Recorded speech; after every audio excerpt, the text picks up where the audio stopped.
Is there a fundamental loneliness baked into the fabric of the cosmos, a silence that stretches between the stars and finds its ultimate expression here in us?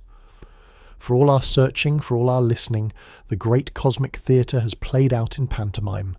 We have gazed into the abyss hoping to see a reflection of familiar shape, a world that rhymes with our own.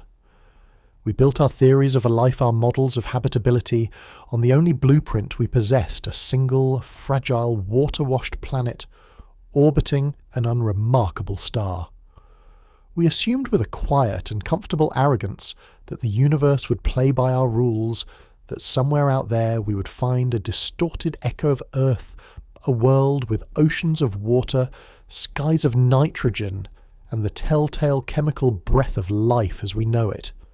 We searched for a mirror, but the universe, in its infinite and terrifying imagination, was preparing to show us a ghost. Our quest to break this silence has always been a story of light. Not just the light we see, but the entire invisible spectrum, a river of information flowing from every star in the sky. For centuries we could only look. We charted the heavens, gave names to wandering lights, and told stories about the patterns we saw. But we were like children staring at the cover of a book, guessing its contents blind to the language written within. The revolution came when we learned to read that language, to understand that starlight is not a monolithic beam, but a complex message, a letter from the distant past. We discovered that by passing this light through a prism, by breaking it apart into a rainbow of its constituent parts, we could uncover its deepest secrets. It was a revelation that transformed astronomy from a catalogue of objects into an investigation of their very essence. Within that stellar rainbow we found dark, mysterious lines, gaps in the colour, as if something had stolen precise slivers of light during its epic journey. These were the fingerprints of elements: hydrogen, helium, carbon, iron, each one absorbing light at its own unique, unchangeable frequency, leaving behind a spectral barcode. Suddenly we could know what the stars were made of. We were no longer just looking, we were analysing. We could take the temperature of a star 1,000 light-years away, we could weigh it.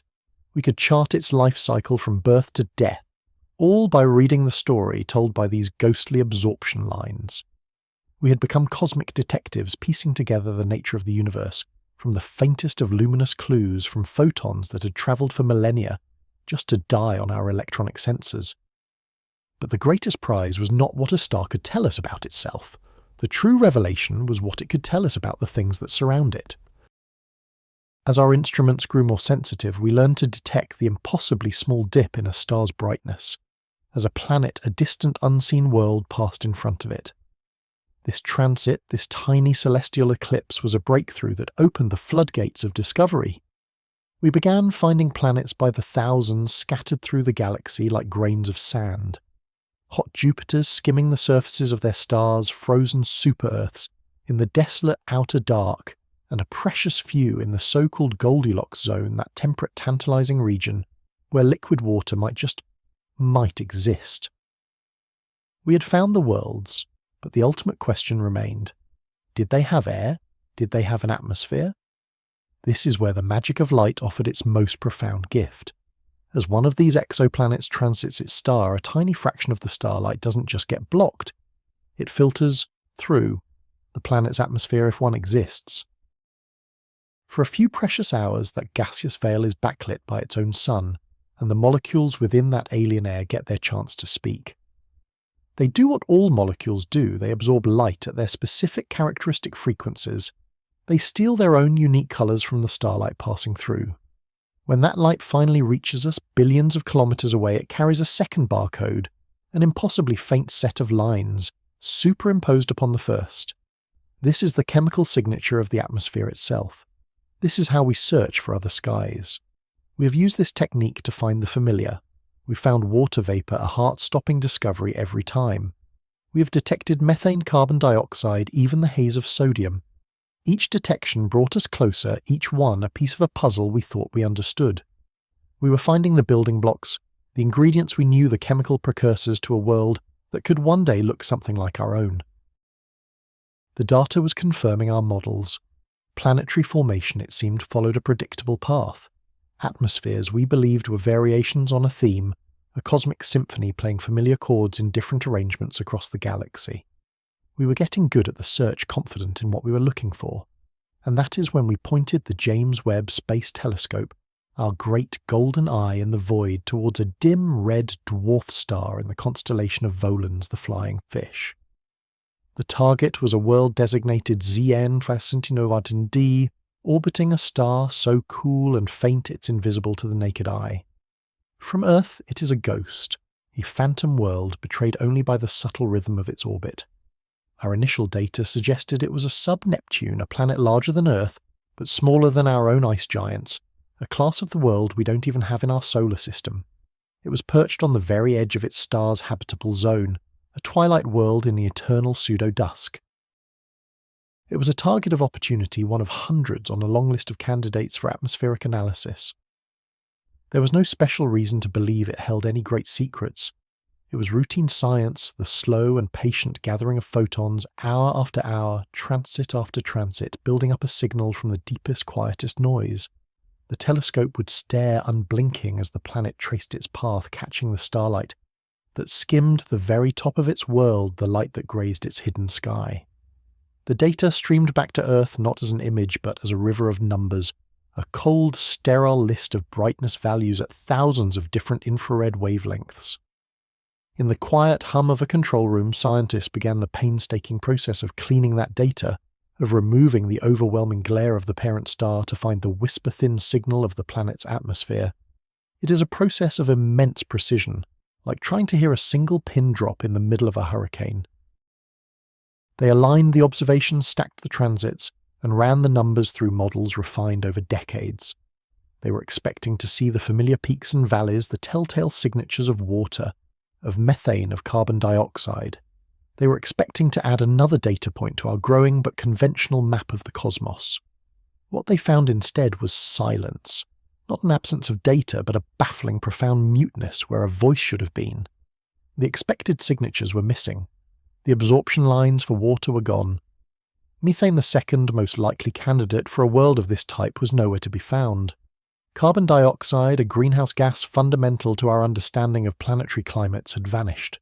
The initial reaction was not excitement, but frustration, a failed observation, an instrument error. Perhaps the planet was a barren rock, its atmosphere stripped away long ago, leaving nothing for the starlight to filter through. Teams ran diagnostics, they recalibrated, they checked and rechecked every line of code, every assumption in their models, certain that the mistake was theirs. They were looking for a known song, and in its absence they assumed the radio was broken. But the planet wasn't a barren rock. There was an atmosphere. The overall dimming of the starlight proved it. It was thick, deep, and substantial. The signal was strong. The telescope was not broken. The data was real. The problem wasn't an absence of a signal. It was the presence of a signal they could not comprehend. As they looked deeper into the infrared spectrum past the regions for the familiar molecules, their screens began to light up with a forest of absorption lines they had never seen together on a planetary spectrum. Huge, deep ravines were carved out of the starlight at wavelengths that corresponded to compounds considered wildly exotic, even impossible in a planetary atmosphere. There were colossal signatures of phosphine, a gas on Earth associated almost exclusively with anaerobic life, but here it was present in concentrations hundreds of times greater than even the most optimistic biological models would predict. Alongside it, they found vast quantities of sulfuryl fluoride and carbonyl sulfide industrial-strength compounds that our own civilization produces as fumigants and chemical solvents. These were molecules so reactive, so energetically unstable, that our models said they should be ripped apart by ultraviolet radiation from the star almost instantly. Yet there they were, dominating the sky of ZN 1701 DIN, a thick, poisonous-seeming haze of chemicals that had no right to exist in such abundance. It was a chemical composition that defied the known laws of atmospheric physics. The shock was palpable.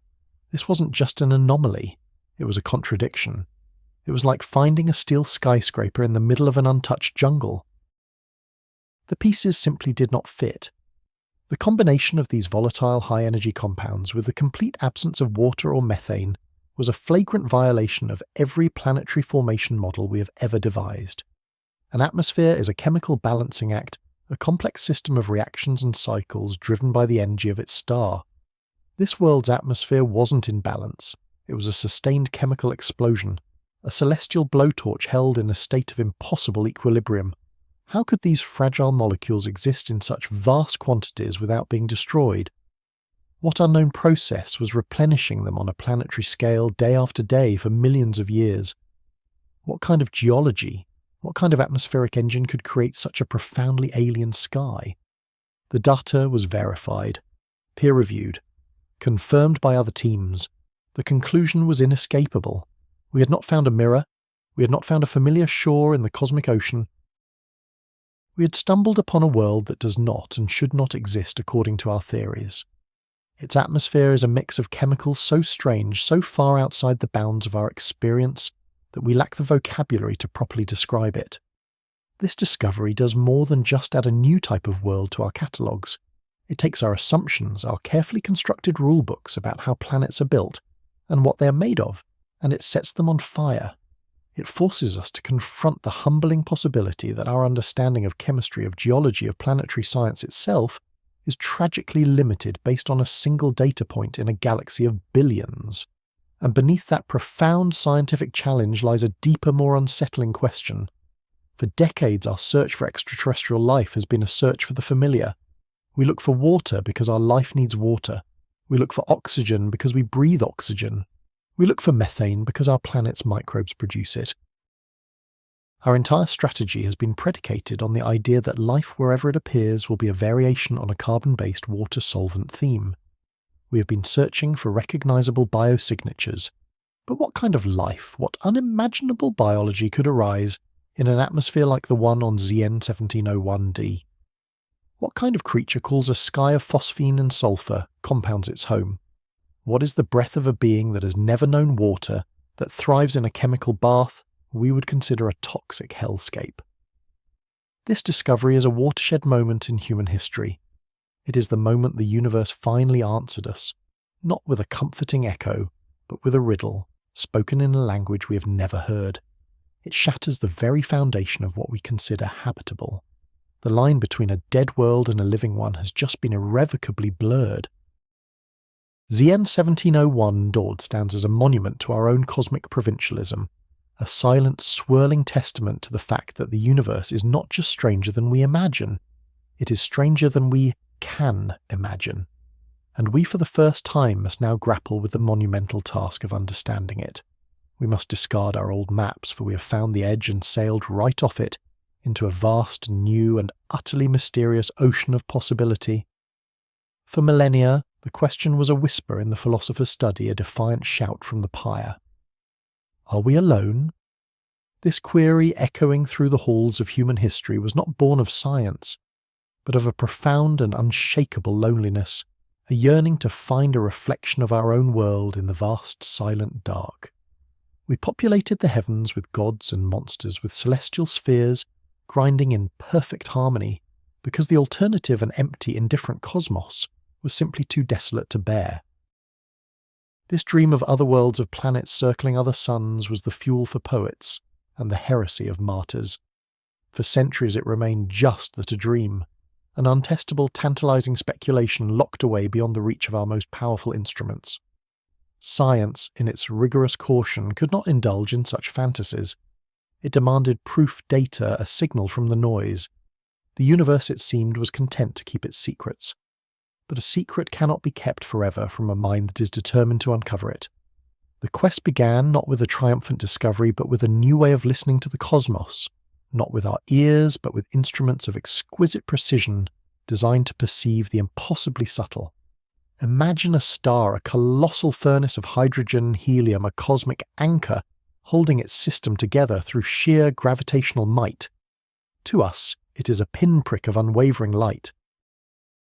We assumed for the longest time that its position was absolute, its motion simple and linear as it drifted through the galaxy. The revolutionary idea was to look for a flaw in that perfection, a tiny rhythmic waver. This was the genius behind the radial velocity method, a technique that transformed the hunt for exoplanets from speculation into a painstaking forensic science. It proposed that a star orbited by a planet is not a static anchor, but a partner in a gravitational waltz. The planet, even a small one, exerts its own pull, a faint but persistent tug that forces the star to wobble in a tiny circular or elliptical path around their shared centre of mass. The star does not move much. For a giant like our Sun being tugged by a world like Jupiter, the wobble is a mere 12 metres per second. This is the speed of a world-class sprinter, an infinitesimal velocity for a body millions of kilometres across, raging at thousands of degrees. Detecting this stellar tremor from light years away is a feat of measurement akin to spotting a single bacterium on the surface of the Moon from Earth. The key was to harness a phenomenon you experience every day, the Doppler effect. Think of the siren of a passing ambulance, its pitch rising as it approaches and falling as it recedes. Light-like sound is a wave. As a star wobbles toward us in its tiny dance, its light waves are compressed, shifting ever so slightly toward the blue end of the spectrum. As it wobbles away, the waves are stretched, shifting toward the red. For decades, astronomers refined their spectrographs, turning them into celestial speed guns of impossible sensitivity, capable of measuring these minuscule, almost imperceptible colour shifts. They were searching for a pulse, a steady repeating rhythm of blue-red-blue that would betray the presence of an unseen companion, a hidden world playing gravitational tug-of-war with its parent star. The nights were long, the data a torrent of noise. Year after year the search continued, a vigil kept by a dedicated few who believed a signal was buried in the static. Then, in 1995, from the Haute-Provence Observatory in France, Michel Mayer and Didier Queloz found it. They were observing the star 51 Pegasi, a sun-like star 50 light-years away, and they detected a staggeringly fast and powerful wobble, a rhythmic pulse repeating every 4.2 days. The data was so clear, so shockingly robust, it seemed almost too good to be true. It spoke of a world locked in a blistering, death-defying orbit, a massive planet half the mass of Jupiter, skimming the very surface of its star. They had found the first exoplanet orbiting a sun-like star, a world later named Dimidium. It was a monster. A hot Jupiter, a class of planet our own solar system, lacked a world so bizarre and unexpected it shattered the comfortable parochial models of planetary formation we had built based on our own cosmic backyard. The discovery was a thunderclap. The floodgates had opened. The dream of millennia had finally condensed into a single verifiable point of data. We were no longer alone in knowing that planets were not unique to our Sun. The universe, it turned out, was teeming with them. The wobble method had proven there were worlds out there, but it gave us only a ghost of an image. It revealed a planet's mass and the shape of its orbit, but it could not tell us its size, its density, or what it was made of. It was like knowing a person's weight without ever having seen their face. A new technique was needed, one that relied not on gravitational tugs, but on a principle of cosmic alignment, of a lucky edge on perspective. This was the transit method. The concept is elegantly simple. If a planet's orbit happens to carry it directly between its star and us, it will block a tiny fraction of the star's light, causing a periodic, almost imperceptible dip in its brightness. It is a miniature eclipse, a fleeting shadow drawn across the face of a distant sun. The challenge once again was one of scale. A Jupiter-sized planet passing in front of a sun-like star would dim its light by only about 1%. For an Earth-sized planet, the dimming is 100 times smaller, a minuscule 1 part in 10,000. This is equivalent to noticing a gnat crawling across a searchlight from a mile away. To hunt for these faint cosmic winks required a new kind of observatory, one free from the blurring, shimmering distortion of Earth's atmosphere. It required a robotic, unblinking eye in the void. That eye was NASA's Kepler Space Telescope. Launched in 2009, Kepler was a marvel of focused ambition, an instrument designed for a single monumental task, to stare without interruption at a single patch of sky in the constellation Cygnus. For 4 years it monitored the brightness of more than 150,000 stars, taking a measurement every 30 minutes, building an immense library of stellar light curves. It was a cosmic census of unprecedented scale, a patient, methodical search for the telltale dips that signalled a world passing by. Kepler was not just a telescope, it was a hunter. It watched for the telltale signature of a planet dip that was periodic, proving it was an orbiting body, a dip that was brief, proving it was moving at orbital speeds, a dip that was V-shaped, the characteristic signature of a solid sphere passing in front of a star. The data poured down to Earth a deluge of numbers that held within them thousands of hidden worlds. The transit method was a revolution not just in detection but in characterization. The amount of dimming told us the planet's physical size. By combining this with the mass derived from the wobble method, we could calculate a planet's density, giving us our first real clue about its composition. Was it a puffy gas giant, a dense rocky world, or something else entirely? But the true genius of the transit lay in something even more profound. Starlight is not just brightness, it is information. As that alien sun's light streams toward our telescopes, the tiny fraction that grazes the edge of the planet must pass through its atmosphere if it has one. In that fleeting moment, the starlight is filtered by the gases of an alien sky. This was the birth of transmission spectroscopy, a technique of staggering elegance. We could analyze the starlight just before the transit, pure and unfiltered, and then compare it to the light that passed through the planet's atmospheric limb. Different atoms and molecules in that atmosphere absorb very specific wavelengths or colors of light. The atmosphere therefore leaves a chemical fingerprint on the starlight, a unique barcode of missing colors that tells a story from light years away. Suddenly, we had a tool, a celestial scalpel, that could dissect the very air of another world. We were no longer just planet hunters. We had become atmospheric detectives. The first targets were the worlds we could study most easily, the hot Jupiters. These tidally locked gas giants with their bloated, scorching atmospheres provided a huge signal, a perfect natural laboratory for testing our new methods. The Hubble Space Telescope, a venerable legend in its own right, was turned towards these strange new worlds. In 2002, astronomers pointed it at the exoplanet Osiris, a hot Jupiter, orbiting the star Rigid 2094 date, and for the first time we tasted the air of a planet outside our solar system. The barcode in the starlight revealed the unmistakable signature of sodium. A simple element, yes, but its detection was a monumental proof of concept. It was a whisper from another world carried on a beam of light across nearly 1,000 trillion miles of empty space, a whisper that said, "I have an atmosphere. You can read its contents." The discoveries began to accumulate, each one adding a new brushstroke to our emerging portrait of the galactic planetary family. We found potassium in the skies of other searing gas giants. We found hazy high-altitude clouds of silicate dust, microscopic grains of rock that muted the chemical signals from below.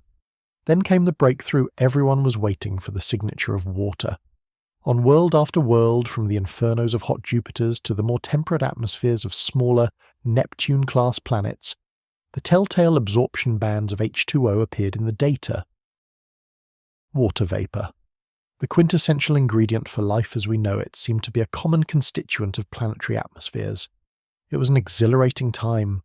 Our theories born from studying the 8 planets in our own home seemed to be holding up. The chemistry we were finding, while exotic in its context of searing temperatures and crushing pressures, was still fundamentally familiar. The universe, it seemed, used a common chemical toolkit. These early investigations painted a picture of a galaxy filled with worlds that were for the most part variations on themes we already understood. We found planets of rock and iron like Earth and Mars, and planets of gas and ice like Jupiter and Neptune. Their atmospheres, where we could measure them, were brewed from the most abundant elements in the cosmos: hydrogen, helium, oxygen, carbon, sodium. There were surprises, to be sure. Worlds with orbits that defied our models, super-Earths and mini-Neptunes, with no analogue in our solar system, planets so close to their stars their atmospheres were being boiled off into space like cosmic comets. But the underlying chemistry felt predictable. The laws of physics and chemistry appeared to be universal, churning out planetary systems that, for all their architectural diversity, were built from the same essential building blocks. We were building a baseline, a field guide to the normal planets of the Milky Way. This process of discovery, of moving from mere detection to detailed characterization, was a multi-generational human endeavor. It required the theorists who dreamed of the physics, the engineers who designed the impossibly sensitive instruments, and the observers who spent countless nights staring into the digital abyss sifting for meaning. we had developed a powerful and sophisticated set of tools to probe these distant worlds. We learned how to listen for the gravitational heartbeat of an orbiting planet, and how to watch for its fleeting shadow. Most importantly, we had learned how to read the secret messages encoded in ancient starlight messages that describe the composition of an alien sky. With every new detection, with every new atmospheric spectrum, our confidence grew. We were becoming masters of this new science, mapping the atmospheric chemistry of the galaxy. We began to believe we understood the rules, the processes that governed how planets formed and what their atmospheres should look like. We had established the known, and in doing so, we had unknowingly set the stage for a discovery that would challenge everything we thought we knew. Our quest had brought us to the edge of a new uncharted territory, and the next signal we would decipher from the darkness would not be a whisper, but a cry of absolute beautiful strangeness. And so, with a catalogue of worlds confirmed, the great pivot began. We had moved beyond the brute force act of discovery, the simple confirmation that other suns had planets. That initial breathtaking question, "Are we alone in having worlds?" was answered with a resounding cosmos-spanning chorus of no. But a far more intimate and tantalizing question remained hanging in the void like a wisp of distant nebula. What are these worlds like? To answer that, we had to learn how to see the unseeable, to read the diaries of planets written in a language of light. The challenge was monumental, for an exoplanet's atmosphere is little more than a whisper against the roaring shout of its parent star. To capture that whisper required a technique of almost absurd delicacy, an act of cosmic eavesdropping known as transit spectroscopy. The principle is as elegant as it is difficult. As a planet passes in front of its star, from our perspective, a tiny fraction of the starlight must first filter through its atmospheric shell before continuing its journey to our telescopes. In that fleeting passage, the atmosphere acts as a celestial prism, a chemical filter. Different gases and molecules swirling in those alien skies absorb very specific colours or wavelengths of the starlight. When the light finally reaches us trillions of miles later, it arrives with a chemical barcode imprinted upon it, a spectral fingerprint revealing the secrets of the air through which it passed. This was not a photograph. You would never see clouds or mountains. This was something more profound. It was a way to touch the very substance of another world, to analyse its breath from across an ocean of space-time. For this task, we turned our gaze to an old friend, a sentinel in orbit, that had already redefined our view of the cosmos, the Hubble Space Telescope. Its steady eye, floating high above the distorting shimmer of the Earth's own air, was the only instrument with the stability and precision to even attempt such a measurement. The first targets were chosen not for their subtlety, but for their brute force. They were the celestial monsters we had first found in abundance, the hot Jupiters. These are worlds locked in a gravitational death dance with their stars' planets of immense size, whipping around their suns in mere days. Their sheer scale and puffed-up superheated atmospheres made them the easiest targets, presenting the largest possible silhouette against their stellar backdrop. The first results that trickled back were in a way deeply comforting. In the atmosphere of a world designated HD 2094 Fate B, some 159 light-years from Earth, Hubble detected the unmistakable signature of sodium. It was a landmark discovery. For the first time, we had identified a specific chemical in the air of a planet outside our solar system. The discovery was soon followed by others revealing hints of potassium and vast, overarching canopies of hydrogen. This was the chemistry of the cosmos, the very stuff of stars now confirmed to be the stuff of their planets as well. It was a profound connection, a verification that the fundamental laws of chemistry were not unique to our little corner of the galaxy. The universe, it seemed, was built from a common playbook. But comfort soon gave way to bewilderment. As our techniques improved and our observations grew more sensitive, the hot Jupiters began revealing their truly violent and alien nature. These were not simply scaled-up versions of our own Jupiter. Their proximity to their stars, the relentless, unending bath of radiation, had cooked them into something else entirely. Their hydrogen blankets were not placid layers of gas. They were atmospheres in constant turmoil being blasted and stripped away into space, forming immense cometary tails of escaping gas that trailed behind the planets for millions of miles. We were witnessing planetary evaporation on a scale that dwarfed anything in our own solar system. Our models of planetary evolution, all born from the relative calm of our own neighbourhood, began to creak under the strain of this new extreme data.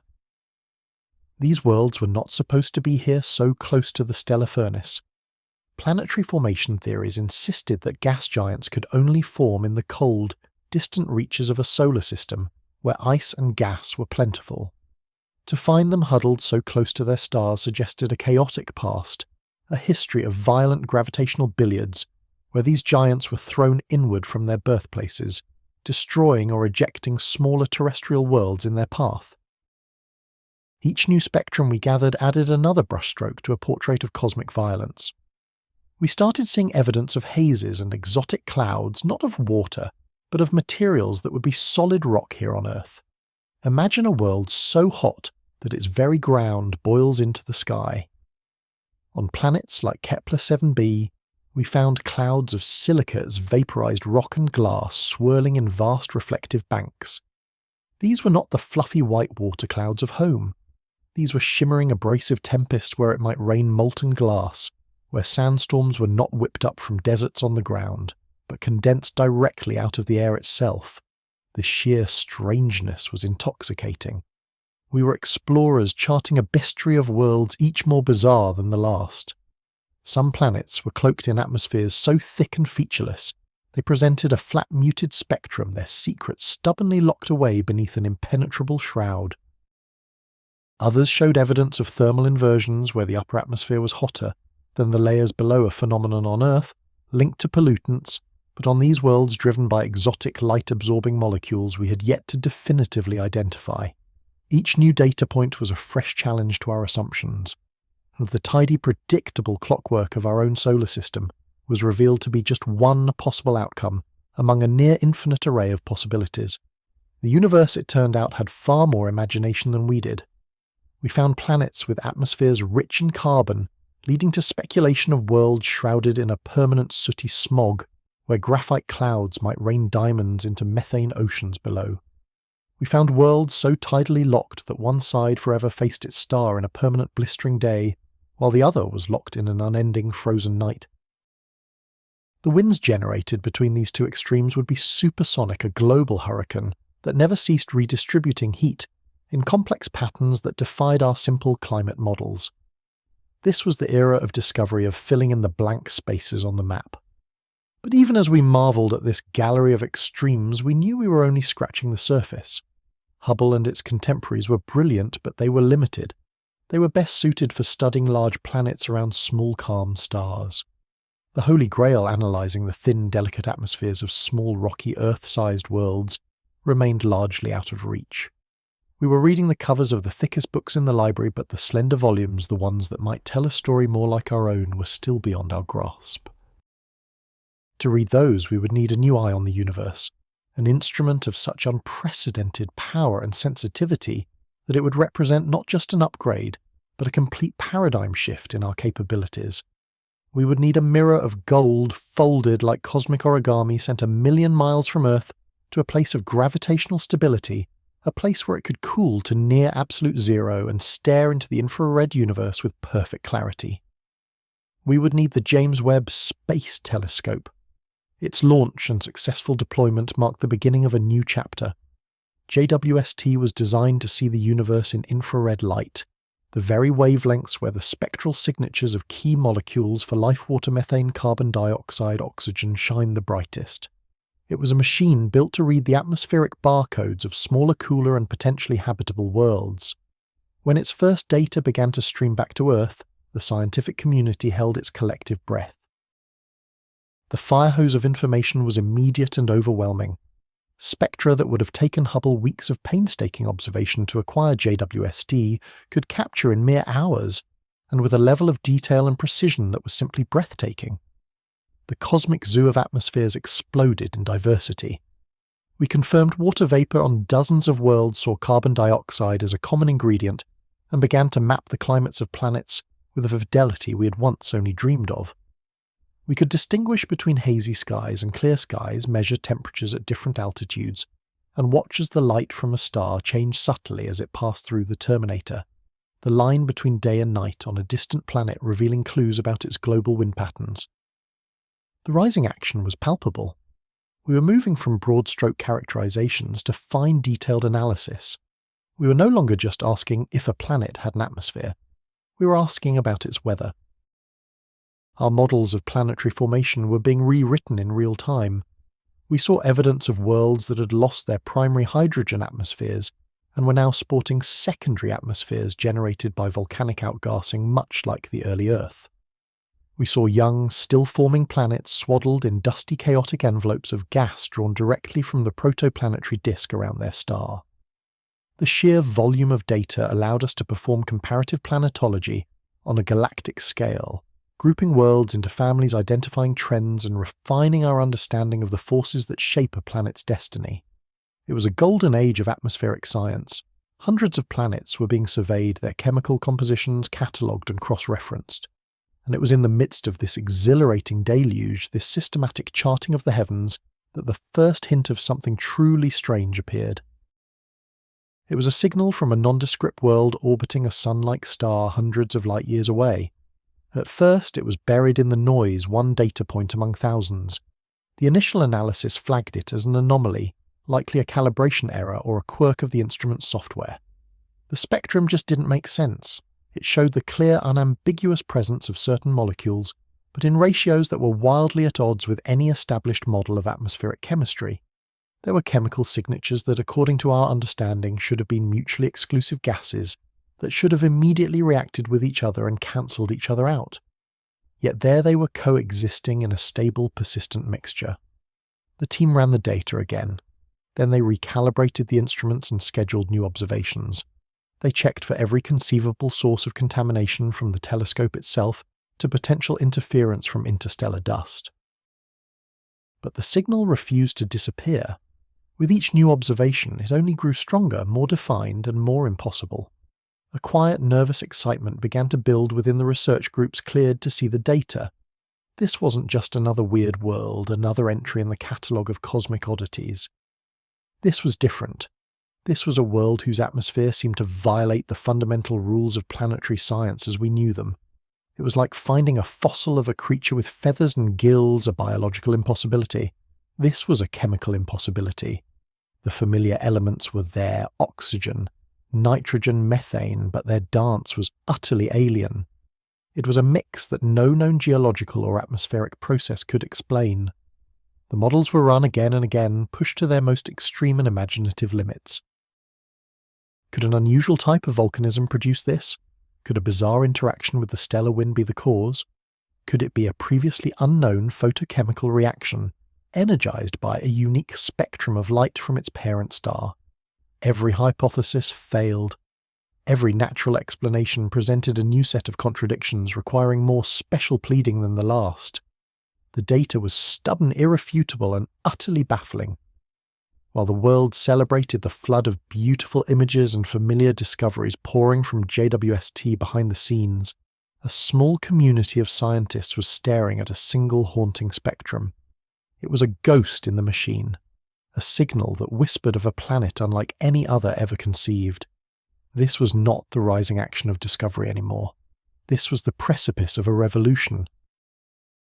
That one persistent anomalous chemical mix was about to force us to confront possibilities we had long relegated to the realm of fiction, challenging the very definition of what a planet could be, and changing the course of our search for life forever.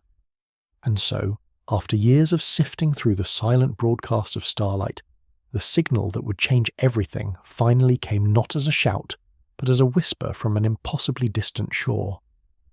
The target was a world we had catalogued with methodical, almost detached precision, one of thousands in a growing census of cosmic real estate.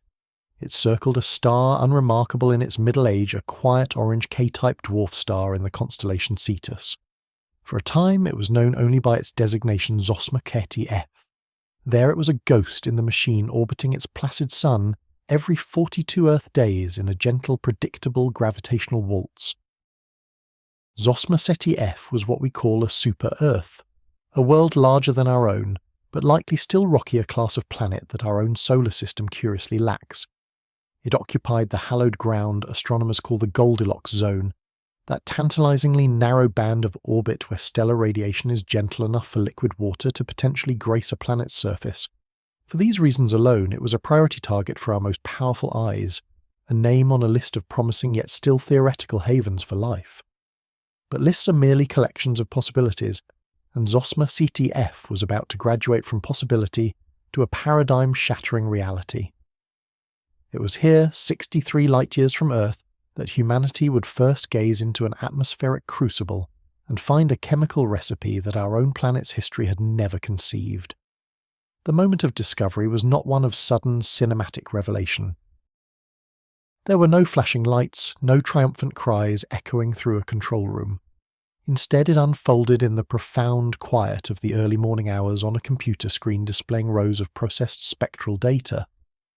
Dr. Aris Thorne, a postdoctoral researcher at the Magellan Institute, was performing what had become a ritualistic, almost meditative task, cleaning the new data feed from the orbital telescope. His job was to filter out the noise, the corrupting influence of the parent star's light, the subtle contaminants from interstellar dust, the telescope's own electronic heartbeat. He was a janitor of photons sweeping away the cosmic clutter so that the impossibly faint signal of an alien atmosphere could be heard. For months the work had yielded the familiar and the expected. He'd found the telltale absorption lines of carbon dioxide, of methane, of nitrogen, the standard building blocks for planetary atmospheres. But on that Tuesday, buried deep within the spectrum from Zosma CTF, something was profoundly wrong. Or perhaps profoundly right. It was a dip in the light curve, a shadow in the infrared where no shadow should be. The computer models programmed with the signatures of every known molecule thought to be abundant in planetary formation flagged it as an anomaly, an error. Thorne's first instinct, the instinct of any good scientist, was to distrust the data. His mind raced through a checklist of mundane explanations. A temporary flaw in a detector pixel. A flare from the parent star, its light briefly skewing the results. Could it be an unforeseen chemical interaction within the telescope's own optics? A ghost image created by the very instrument designed to prevent them? He spent the next 72 hours in a state of controlled obsession, running diagnostics, recalibrating the baseline data, and trying with every tool at his disposal to make the anomaly disappear. He was trying to prove himself wrong to find the simple, boring answer. But the signal refused to yield. It was stubborn. It was persistent. It was real. When he finally shared his findings with the senior science team, the reaction was not one of immediate excitement, but of profound, unsparing skepticism. This is the crucible of science where extraordinary claims are met not with applause, but with the full focused force of institutional doubt. The team's leader, a veteran astronomer who had seen countless false alarms, listened patiently, her expression a mask of professional neutrality. She saw the exhaustion and the hesitant hope in Thorne's eyes, and she knew the burden of proof that now rested on his shoulders. The data was quarantined, a digital specimen placed under intense scrutiny. 2 independent teams with no knowledge of Thorne's specific anomaly were given the raw, unprocessed photons from Zosma CTF and were simply asked to build an atmospheric profile from scratch. It was a double-blind test for an entire world. The days that followed stretched into weeks of agonizing tension. Simulations ran on supercomputers modeling thousands of different atmospheric compositions, trying to replicate Thorne's bizarre signal with conventional chemistry. Could a strange temperature inversion on the planet, a unique volcanic event, or an undiscovered quirk of K-type starlight conspire to create this illusion? Every known physical and chemical law was thrown at the problem, each attempt a sophisticated effort to explain away the ghost in the machine. One by one, the conventional explanations failed. The models refused to cooperate. No combination of water, methane, ammonia, or carbon dioxide, no matter how you heated, layered or irradiated, it could produce that specific shadow in the light. Then the reports from the independent teams came in. Working in isolation on opposite sides of the continent, they had not only found the exact same anomaly, they had independently concluded that it could not be explained by any known naturally occurring abiotic process that we understood. The skepticism in the room began to slowly, almost imperceptibly, metamorphose into a state of stunned, electrifying awe. They had tried to kill the discovery, and in failing they had proven it was alive. The time had come to name the spectres. to move from abstract data points to the tangible reality of molecules. The team began the painstaking work of chemical forensics, matching the anomalous absorption lines to the unique spectral fingerprints of specific compounds. What they uncovered was not just a single unexpected element, but a whole interdependent ecosystem of chemical oddities, a bizarre symphony of molecules that had no right to be playing together. First, there was the profound and unsettling silence. The atmosphere of Zosma CTF was almost entirely devoid of free oxygen. For a planet in the habitable zone, a world bathed in life-giving light, this was a shock. It told us immediately that whatever was happening there, it was not following the script of photosynthesis as we know it. Equally jarring was the near-total absence of water vapour in the upper atmosphere, a stark contradiction to our models that suggested such a world should be wet and cloudy.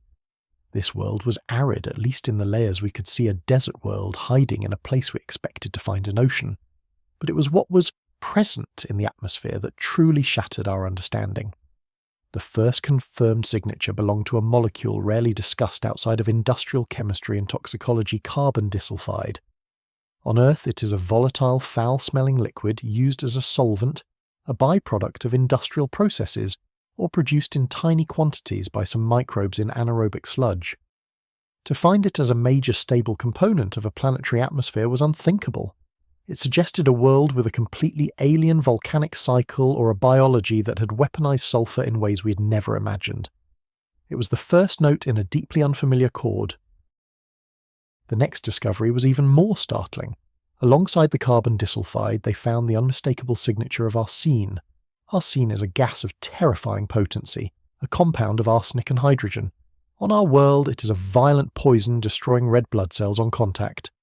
Yet some of our planet's most ancient life extremophile bacteria, buried deep in oxygen-starved environments, still produce it in minuscule trace amounts as a metabolic byproduct. Astrobiologists had speculated for years that it could be a niche biosignature, a chemical flag waved by life that had taken a different evolutionary path. But here on Zosma CTF it wasn't a trace gas. It was a significant persistent presence woven into the very fabric of the air. The atmosphere of this world was not merely alien, it was actively hostile, a poisonous brew that would spell instant death for any Earth-based life form. It was a habitable zone world with a profoundly uninhabitable atmosphere, by our standards a paradox that would force us to redefine the very meaning of the word habitable.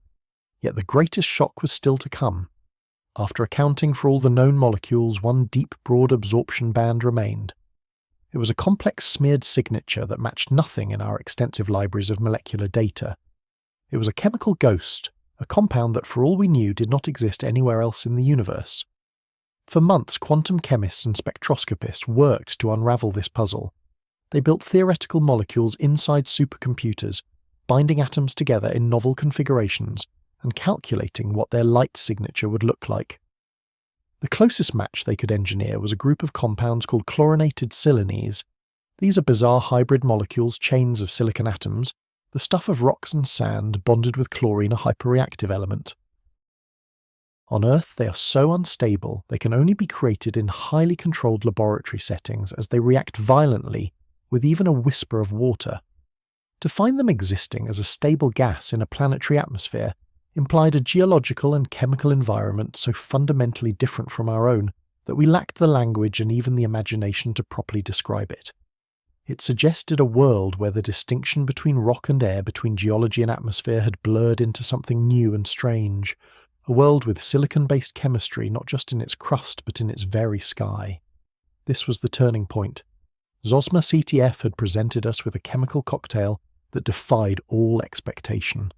An atmosphere lacking the essentials for our kind of life like oxygen and water, but rich in industrial poisons and chemical chimeras we thought belonged only in a lab. The discovery was a humbling, clarifying moment. For decades, our search for life had been a search for ourselves. We looked for worlds with water, with oxygen, with the gentle chemistry of carbon that forms the backbone of every living thing we have ever known. We were searching for a mirror of Earth, a pale blue dot in the distance. But the universe in its infinite and silent wisdom had not given us a mirror. It had given us a window a window into a place that demonstrates with breathtaking clarity that the rules of planetary evolution are more complex, more varied, and infinitely more creative than we had ever dared to believe. The data from Zosma CTF was no longer just a series of spectral lines. It was a message. It told us that the tapestry of chemistry across the cosmos is woven with threads we have not yet discovered. It whispered that life, if it exists elsewhere, may not accommodate our definitions. It might thrive in environments we consider hellish, breathing air we consider poison, built from a chemistry we consider impossible. We had found our alien atmosphere, and its profound strangeness was more exciting than finding a simple twin of Earth could ever have been. The question was no longer simply if other worlds were out there. We now had a specific named place that challenged our most fundamental assumptions, and so a new hunt began. Not for what this world was made of, we were beginning to understand that. The new all-consuming question was why? What kind of bizarre geology, what kind of celestial forge, or what unimaginable form of life could create such a place? The chemical blueprint was on the table, and it was time for us to figure out what kind of world and what kind of builders could have possibly drawn it. And so the spectrum arrived, not with a bang, but with a whisper of light that travelled for centuries to reach us. A detailed, impossibly precise list of ingredients for a world we had never seen. The data was confirmed, cross-referenced, and checked again by observatories across the globe. There was no error in the measurement. The error, it seemed, was in everything we thought we knew. In the silent halls of academia and the bustling hubs of space agencies, a profound quiet descended. It was the calm before a storm of questions, a deluge of intellectual chaos that would threaten to sweep away decades of established science. Every assumption we had ever made about how a planet lives and breathes was now on trial, and this distant world, this ghost in our telescopes, was the star witness for the prosecution. This was the moment the question stopped being what we had found and became the far more terrifying question of how such a thing could even exist. The first casualty of this new reality was our elegant, carefully constructed story of how planets are born. For generations we have told ourselves a comforting tale of cosmic dust and gas, a swirling disk around a young star. We visualized gravity patiently gathering these motes together, building pebbles, then boulders, then planetesimals, in a slow, orderly dance of accretion. We modelled the snow line, that crucial distance from a star where water ice could condense, creating a reservoir for the gas giants, and a delivery mechanism for life-giving water to rocky inner worlds like our own. Comets and asteroids, we believed, were the cosmic couriers delivering the vital volatile ingredients, the water, the nitrogen, the carbon compounds that would one day form an atmosphere. It was a beautiful, logical narrative that explained the architecture of our own solar system with reassuring clarity. But the atmosphere of Zelos took that narrative, tore it into pieces, and set it ablaze. The sheer quantity of noble gases, argon and xenon in particular, was wildly out of proportion with any accretion model we had ever run. These heavy inert elements are reluctant to bond with others and are not easily captured by a forming planet's gravity. To have them in such abundance suggested Xylos had somehow managed to gulp down a huge portion of the primordial nebula, directly a feat thought possible only for a gas giant, not a rocky world a little larger than Earth. Yet here it was. Where was the hydrogen and helium that should have come with it? They were conspicuously absent. It was like finding the bones of a whale in a desert with no evidence of an ancient ocean. Furthermore, the strange sulfur-based compounds and metallic vapours present in its skies had no place in our story of cometary delivery. Comets are dirty snowballs rich in water, ammonia, and simple organics. They are not flying crucibles filled with heavy metals and complex sulfur chains. The implications were staggering, forcing us to look back at the very dawn of that solar system. We were being forced to entertain ideas that bordered on scientific heresy. Did Xylos form in a completely different part of its protoplanetary disk, in a region super-enriched with these specific elements for reasons we cannot fathom? If so, what gravitational chaos could have nudged it from that strange birthplace into its current stable orbit? Such a journey would have been violent, a brutal billiards game on a cosmic scale likely leaving scars on the entire system. Yet the system itself appears remarkably calm. Or perhaps the star itself is the culprit. What if its composition is subtly yet profoundly different from our Sun? Could it have seeded its nebula with a unique chemical cocktail making the formation of a world like Xylos not an anomaly, but an inevitability? This idea sent shivers through the astrophysical community. If stars themselves possess such chemical diversity, then the variety of planets they could create might be limitless, and our Earth might be just one entry in a cosmic catalogue of chemistries too vast for us to currently imagine. The story of planetary formation was no longer a single elegant book. It was now a library of infinite unwritten volumes, and we had just opened the first page to find a language we did not understand. With the foundation of planetary birth crumbling, the next pillar of our understanding to be shaken was atmospheric retention. This is the delicate cosmic balancing act that allows a world to hold onto its blanket of gas. It's a constant war between a planet's own gravity, which pulls the atmosphere down, and the relentless energy of its star, which tries to boil it away. For any given world, we can calculate its escape velocity, the speed a particle needs to break free from its gravitational grip. We can then measure the temperature of the upper atmosphere, which tells us how fast its atoms and molecules are vibrating.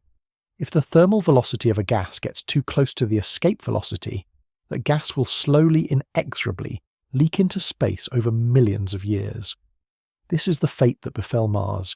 Its weaker gravity couldn't hold on to a thick atmosphere, which was then stripped away by the solar wind, leaving behind a cold, desolate world. We had become confident in these calculations. They were a core diagnostic tool allowing us to look at a distant exoplanet's mass and its distance from its star and make a solid prediction about what kind of atmosphere, if any, it could possess. Xylos defied the math. Given its size, its estimated mass, and the intense radiation pouring from its parent star, a volatile red dwarf, known for its violent flares, the planet simply should not have an atmosphere this thick, especially not one so rich in heavy elements. Our models predicted a barren rock, its primordial air scoured away billions of years ago by the star's tantrums. The lighter elements should have vanished, first, followed by the heavier ones, bled off into the void with each successive solar storm. Yet Xylos had held on. It wasn't just retaining an atmosphere, it was flaunting it. The sheer density of the gases inferred from how they absorbed the star's light was an order of magnitude greater than what our theories of atmospheric escape would permit. It was a direct physical contradiction of established physics, a puzzle that sent theorists scrambling back to their whiteboards. How could this be? The planet's gravity alone wasn't enough. This led to a cascade of even more profound questions. Could Xylos possess a magnetic field of truly epic proportions? A magnetosphere is a planet's invisible shield, deflecting the charged particles of the stellar wind. Earth's magnetic field is essential for protecting our own atmosphere. For Xylos to survive its star's fury, its magnetic field would have to be a behemoth, a magnetic fortress generated by a planetary dynamo, unlike anything we have ever conceived. This would require a liquid core that is larger, more fluid, or composed of something far more conductive than the iron and nickel at our own world's heart. Suddenly, the mystery of the sky was pointing to an even deeper mystery, buried miles below the planet's surface. Or perhaps the answer wasn't a shield at all. Could the atmosphere be regenerating itself? Is it possible that the air we see is not a primordial remnant, but a dynamic secondary atmosphere being constantly replenished from below with volcanic outgassing so prodigious that it actively counteracts the relentless stripping process from above? This vision transformed the planet from a static ball of rock into a living, breathing geological engine, its surface a planetary wound perpetually healing itself against the ravages of its own sun. The simple balance of gravity versus stellar energy was broken. The equation was missing a term, a powerful unknown variable that was rewriting the rules of planetary survival before our very eyes. And then we turned our gaze from the grand forces of gravity and stars to the intricate dance of chemistry on the planet itself. On Earth, we have come to understand our world as a system of magnificent interlocking cycles. The carbon cycle, the nitrogen cycle, the water cycle, these are the planet's great metabolic pathways. Carbon dioxide is exhaled by volcanoes absorbed by oceans taken up by life, and eventually subducted back into the mantle through plate tectonics. It is a planetary circulatory system regulating our climate and enabling life over geological timescales. We had assumed naturally that any rocky world with an atmosphere would operate on similar principles. The basic elements are universal after all. The laws of chemistry are the same everywhere. But the bizarre cocktail of chemicals in Xylus's atmosphere suggested a planetary machine running on an entirely different operating system, a form of geochemistry so alien it forced us to question the universality of our own terrestrial cycles. The presence of those unique sulfur compounds existing in a stable equilibrium with metallic vapours and exotic halogen gases was the most jarring clue. On Earth, sulfur is a key player, but its atmospheric cycle is largely driven by biology plankton in the oceans releasing dimethyl sulfide and by volcanism. The compounds we saw on Xylos didn't match the signature of any volcanic gas we know, nor did they resemble the byproducts of any biology we could imagine. They implied a geochemical engine with completely different inputs and outputs. What could possibly be the source? What processes on the surface or in the oceans, if they exist, could be manufacturing these chemicals and maintaining them in such high concentrations? We were like mechanics trained only on gasoline engines, suddenly confronted with a fusion reactor.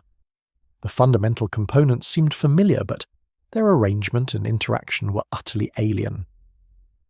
We began to speculate about cycles that had no terrestrial counterpart. A sulfur-halogen cycle, perhaps, where these reactive elements are exchanged between the surface and the atmosphere driven by a strange kind of weather, or a non-aqueous solvent on the ground. Could liquid methane or some other hydrocarbon play the role of water on this world, creating rivers and oceans that dissolve and transport minerals in ways we've never seen? Or does the answer lie in the rock itself? Perhaps the planet's crust is composed of materials that we would consider rare but are common on Xylos.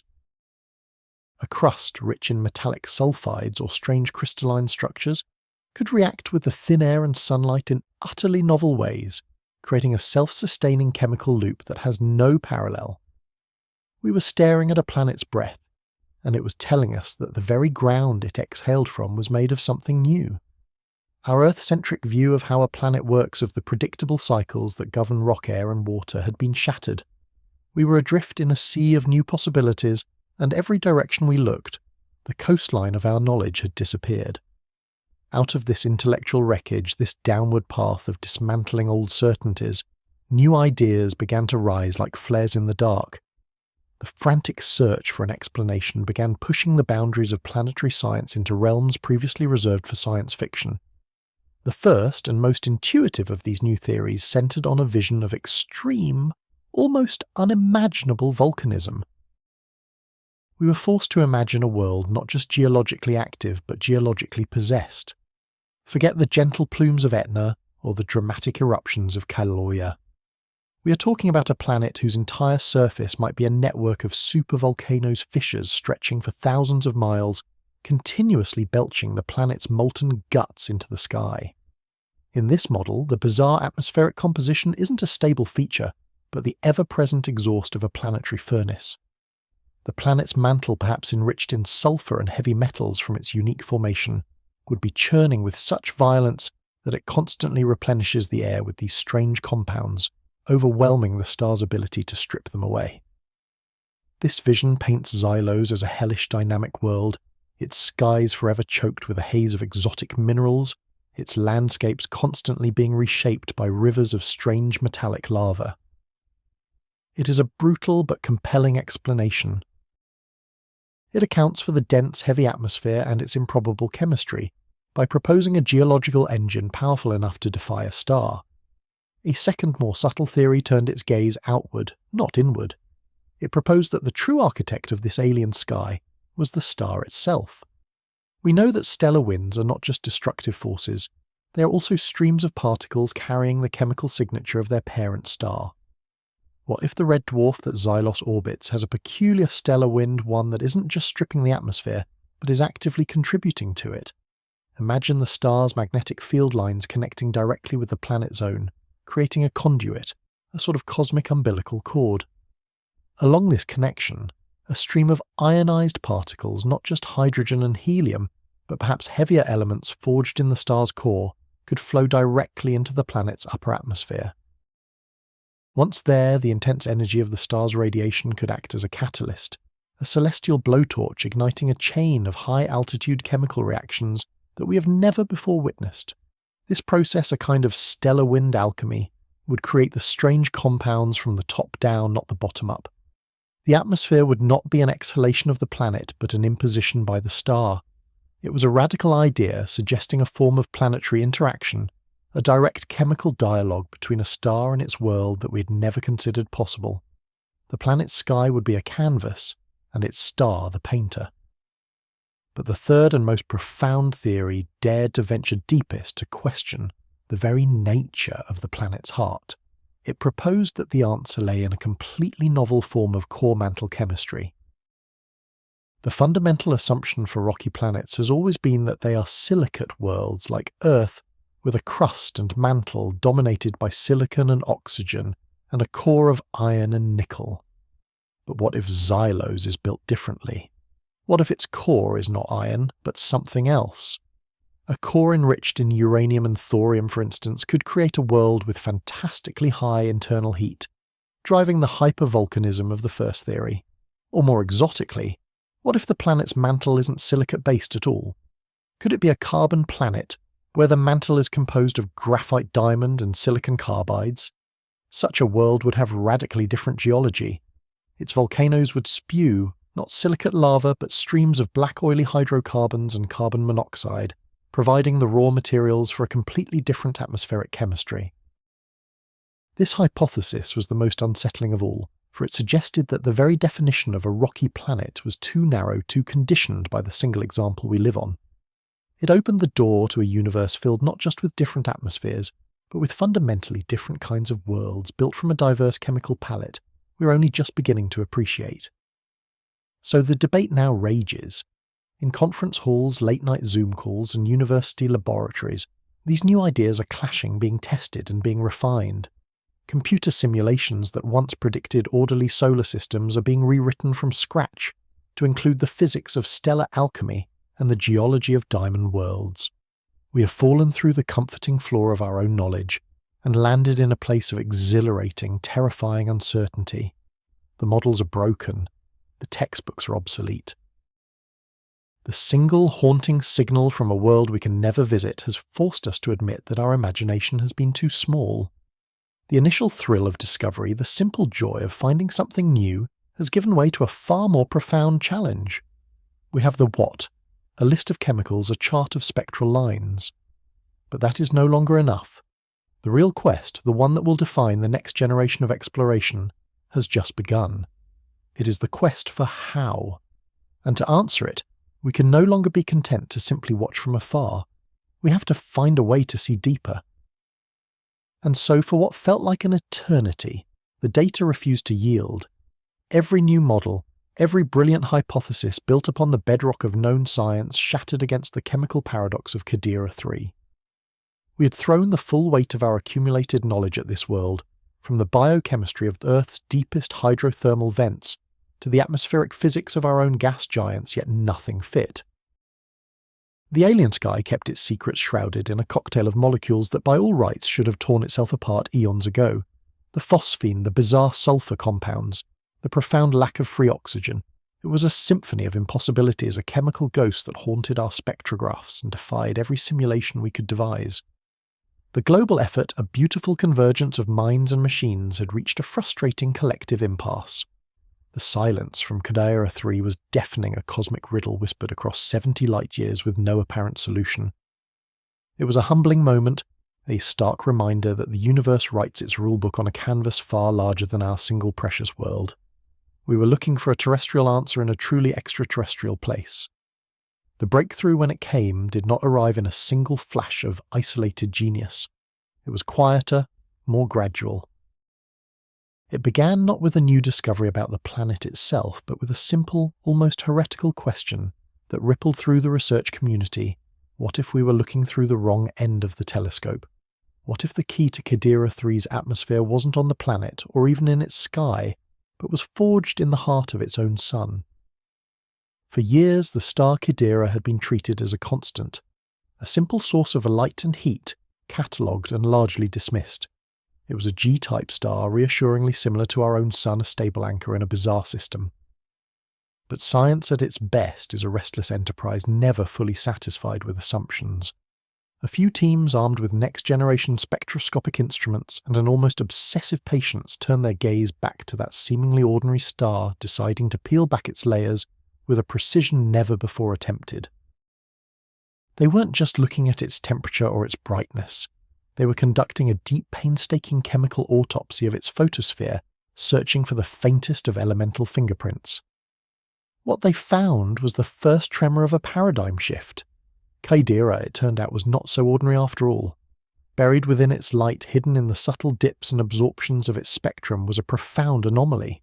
The star was born from a nebula anomalously, almost unbelievably enriched in certain heavy elements. Compared to our Sun, it was fantastically wealthy in phosphorus and possessed a staggering abundance of sulfur. The signal was so subtle, it had been dismissed as noise for decades, a statistical ghost in the machine. But with the combined power of observatories on Earth and in orbit all cross-referencing and stacking their data, the ghost solidified into undeniable fact. This wasn't just a star. It was a cosmic repository, a celestial furnace that had been burning with a peculiar sulphurous flame for billions of years. Suddenly we had a source for the raw ingredients. The solar wind flowing from Kaidira wasn't just a stream of hydrogen and helium. It was a perpetual galactic spice rack, a stellar salt shaker, that had been dusting its fledgling planets with an exotic blend of chemicals from the moment of their birth. This realization sent a shockwave through the project. The building blocks for the planet's strange atmosphere weren't an anomaly. They were an inheritance, a birthright written into the very light of its parent star. But this discovery, as monumental as it was, only deepened the mystery. Having the ingredients is one thing. Getting them into the final dish in the correct proportions is another entirely. A planet's atmosphere isn't just a passive receptacle for the solar wind. It's forged from the planet's own substance, outgassed from its interior, shaped by its gravity and sculpted by its journey through space. The star's composition provided a crucial clue, a source for the raw materials, but it couldn't explain the sheer concentration of these elements in Kaidira 3's sky, nor could it explain their persistence. There had to be another step, a mechanism that could take this stellar inheritance and concentrate it, baking it into the very fabric of the world. The focus now shifted from the present to the distant past, to the chaotic and violent dawn of the Kaidiran system. The astronomical detectives turned to their most powerful tool for navigating deep time, the grand digital amphitheatre of cosmic simulation. They began to build a virtual Kaidira system, a ghost in the machine born from data and governed by the immutable laws of physics. Inside supercomputers running for months on end, they wound back the celestial clock. They fed the machines every scrap of data we had, the current orbits of the planets, the mass and chemical composition of the star, the faint gravitational whispers of bodies we couldn't even see. The goal was to find a stable formation history, a plausible story of creation that would result in the system we observe today. Thousands of simulations failed. Virtual planets crashed into their sun, were flung into interstellar space, or settled into orbits that bore no resemblance to reality. The process was a meticulous search for a needle in a haystack of cosmic possibilities. The teams running these simulations were like digital archaeologists sifting through the dust of time for the one true history of this alien place. They tweaked the initial conditions, adjusted the density of the primordial protoplanetary disk, and tested scenarios of unimaginable violence and sublime gravitational choreography. Then, after countless failed timelines, a new set of simulations began to converge on a startling yet elegant narrative, a story of a great journey. The simulations revealed that Kaidira 3 could not have formed where it is today. To accumulate its mass and specific density, it must have been born much farther out in the cold icy twilight zone of its solar system, a realm far beyond its current warmer orbit. It began its life as a frigid, ice-rich world coalescing in a region of the protoplanetary disk that was uniquely saturated with the star's strange legacy, a thick, soupy band of frozen phosphorus and sulfur compounds. This was the loading dock. For millions of years, the young planet swept through this chemically bizarre zone, acting as a gravitational snowplow, accumulating a vast and disproportionate inventory of the very elements that now baffled us. It wasn't just dusted by its star. It was built from a foundation of its star's most peculiar excesses. But it didn't stay there. The simulation showed the unmistakable gravitational fingerprints of a long-vanished sibling, a massive gas giant that once orbited farther out. Through a delicate eons-long dance of orbital resonance, this hidden giant nudged Cadera 3 from its birthplace, initiating a slow, graceful but powerful inward spiral. This was the Great Migration. You have to imagine this process, this cosmic pilgrimage unfolding in the silence of deep time. A world already laden with a strange chemical horde being pulled inexorably toward the warmth and fury of its parent star. The journey would have been transformative. As Cadera 3 crept inward, the increasing stellar radiation would have begun to bake its surface, melting the exotic ices and creating a temporary primordial atmosphere of unimaginable chemistry. The gravitational pull of its star would have kneaded the planet's interior, stretching and compressing it, generating immense frictional heat through tidal forces. This was not just a change of address, it was a planetary reforging. The migration was the critical delivery mechanism, the bridge between the star's strange chemistry and the planet's final composition. It took a world born in a specific chemically loaded nursery and transported it cargo and all into a completely new environment. The simulation showed this migratory path was the only possible explanation for Cadera 3's current position and mass. The planet wasn't just a planet, it was a traveller, a scar of its system's chaotic youth etched into the sky. Yet even this two-part explanation, an element-rich star and a migratory planet, left one colossal question unanswered, the question of persistence. Why was this bizarre atmosphere still here? Geochemical models were adamant that these reactive compounds, the phosphine and the complex sulfur molecules, should have decayed over billions of years. They should have oxidized, broken down under ultraviolet radiation, or sequestered into the planet's crust, leaving behind a much more stable and much more boring atmosphere. The sky we were seeing felt young, dynamic, chemically alive. It was as if a reaction was still taking place, a process that was actively and continuously replenishing the air. The final piece of the puzzle, the key that would unlock the entire mystery, had to lie deep beneath the planet's surface. The answer wasn't in the sky or in the stars, but in the dark, crushing pressures of the planet's own heart. This realization pushed the collaboration into its final, most speculative and most brilliant phase, uniting geophysicists, chemists, and planetary scientists to model a world's interior unlike any ever conceived. They theorized that the traumatic process of migration, the intense tidal heating it endured on its long journey inward, had not just warmed the planet, it had supercharged its geological engine, creating a unique and violent interior state that persists to this day. The simulations of its core and mantle depicted a world not of solid rock and liquid magma like Earth, but something far more extreme. Under pressures millions of times greater than our own sea level, the phosphorus and sulfur compounds collected during its formation weren't just trace elements in the rock. They had become fundamental components of the mantle itself. They had formed a vast deep reservoir of exotic high-pressure minerals. This wasn't a world with geology. This world was geology, a planetary-scale chemical reactor. The models predicted a form of volcanism utterly alien to us. Not the slow, majestic churn of plate tectonics, but a much more direct and violent process.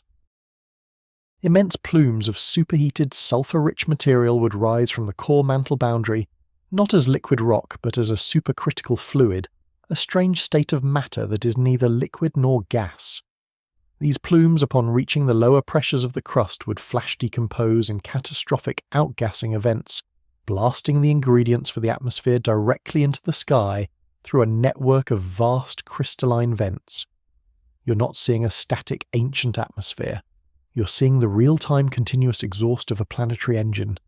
The phosphine, the sulfur dioxide, the carbon disulfide, they are being constantly manufactured in the planet's deep interior and pumped into the air, creating a dynamic chemical equilibrium.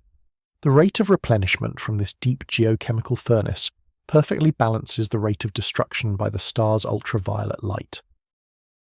The atmosphere isn't a remnant of the past. It is a living breath, the signature of a planet's tormented and hyperactive core. It is a world perpetually exhaling its own strange soul into space. This was the final unifying theory. It was breathtaking in its scope and its elegance. It connected the chemistry of the star, the dynamics of the system's formation, and the physics of the planet's interior into a single cohesive narrative. Suddenly all the disparate, confusing pieces snapped into place. The stellar spectrographs, the orbital simulations, the atmospheric data, they were no longer separate lines of evidence, but chapters in the same epic story. The star provided the anomalous ingredients. The planetary migration provided the concentration and delivery, and the supercharged geological engine, a direct consequence of that migration, provided the persistent regenerating mechanism. When the teams fed this complete three-part model into their atmospheric simulators, the result was a moment of pure scientific catharsis. The synthetic spectrum they generated was not just a good fit for the observations from Qiddiya 3, it was a perfect, unambiguous match. Every bizarre peak, every unexpected trough in the light curve was accounted for. The ghost in the spectrograph had been given a name, a history, a physical form. We were no longer looking at an inexplicable chemical anomaly. We were looking at the logical, inevitable outcome of a unique and violent stellar and planetary history. We had solved it. We had explained the impossible sky. The relief and celebration that swept through the global scientific community was profound.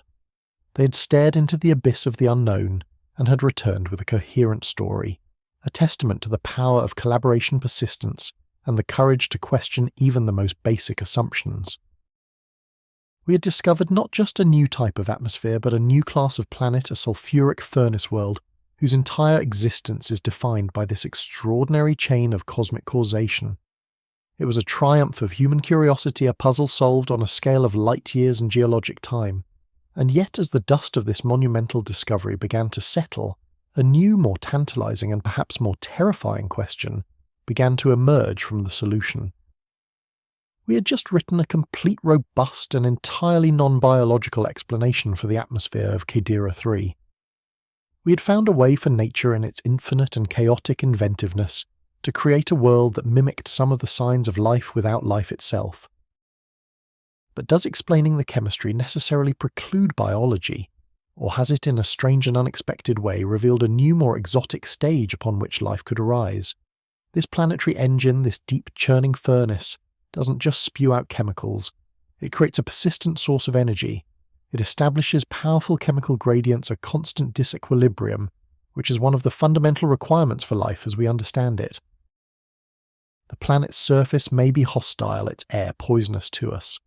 But what if life on Qiddiya 3 didn't evolve on the surface? What if it arose in the very atmospheric layers?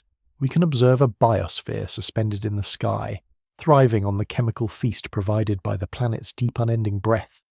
Have we merely explained away a false positive for life, or have we in our quest for answers inadvertently uncovered the power source for a biology so truly alien it operates on principles we have not yet even begun to imagine? The mystery of the chemistry was solved, but a deeper, more profound mystery had just opened in its place. The search wasn't over. It had only just begun. And so, the phantom has been given a name, the ghost in the starlight a voice. For years it was little more than a whisper in the data, a subtle dimming of a distant star. A recurring tremor in the river of light that travelled for generations to reach our mirrors. We pursued it with a quiet obsession, convinced it was more than just noise. Now standing on this side of discovery, we can see the entire arc of that pursuit. It began not with a bang, but with a flicker, a single pixel on a detector. A shadow infinitesimally small, cast across a gulf of space we can scarcely comprehend. From that single ghostly transit, an entire world began to coalesce in our imagination. A world we painstakingly confirmed with hundreds of subsequent observations. Each dip in the star's brightness became another brick in the foundation of its existence. But a planet is one thing. Its soul, its atmosphere, is quite another. We aimed our most powerful instruments at that pinpoint, waiting for the precise moment. The moment the planet would slide in front of its sun from our vantage point. In that fleeting alignment, a sliver of starlight would filter through its gaseous envelope. A message in a bottle carrying the chemical secrets of that alien air. The first spectrums were baffling a cryptic code of absorption lines we struggled to decipher. They showed none of the familiar signatures we had trained ourselves to find. No comfortable terrestrial fingerprint, no reassuring echo of Earth's own chemistry. There were compounds in staggering abundance that on our world are mere trace elements, and there were absences, gaping holes where we expected to find the building blocks of our own sky. It was a composition that defied our models, a chemical mix that felt almost defiant. The debates in observatories and universities were intense, a quiet storm of scientific inquiry. Could the data be wrong? Was there an error in our instruments, a flaw in our understanding? We ran the simulations again and again, trying to force the data to fit our expectations, but the universe is not obligated to conform to our textbooks. The signal remained stubbornly, magnificently alien. With each new dataset, the bizarre reality of this world only grew stronger, more defined. The anomaly became a characteristic. The puzzle became the portrait. What we have uncovered here, light year by light year, is not just another planet. It is a profound and humbling lesson in cosmic possibility. We looked across the interstellar void for a reflection of ourselves, a pale blue dot in the distance. Instead, we have found a world that holds up a mirror to our own assumptions, a world that forces us to question the very definition of what a planet can be. This atmosphere, this strange and beautiful symphony of unknown elements, is a testament. It stands as a monument to the universe's boundless creativity, its sheer imaginative power. We have spent centuries believing that the laws of physics, while universal, would lead to similar outcomes. We assumed that the formation of planets and their atmospheres would follow a predictable script. A script largely authored by the example of our own solar system.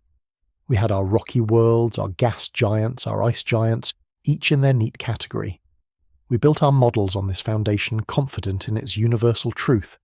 This single, audacious world, orbiting its star in sublime indifference to our terrestrial expectations, has done more than just add another entry to our catalogues. It has fundamentally rewritten the grammar of planetary science itself. It proves that the cosmos is not a factory churning out endless copies of familiar models. It is a laboratory and artist's studio, a realm of infinite experimentation. For every world that follows the rules we've written, there may be 1,000 that invent their own. Worlds with skies of incandescent metal, with rains of liquid glass, with pressures that forge new states of matter. Atmospheres powered by chemical cycles so exotic, we haven't even conceived of them yet. This discovery is the first concrete proof of that wider, wilder universe. It has thrown open a door we didn't even know was there, revealing a landscape of possibilities. A landscape that is thrilling, intoxicating, and in its vastness deeply intimidating.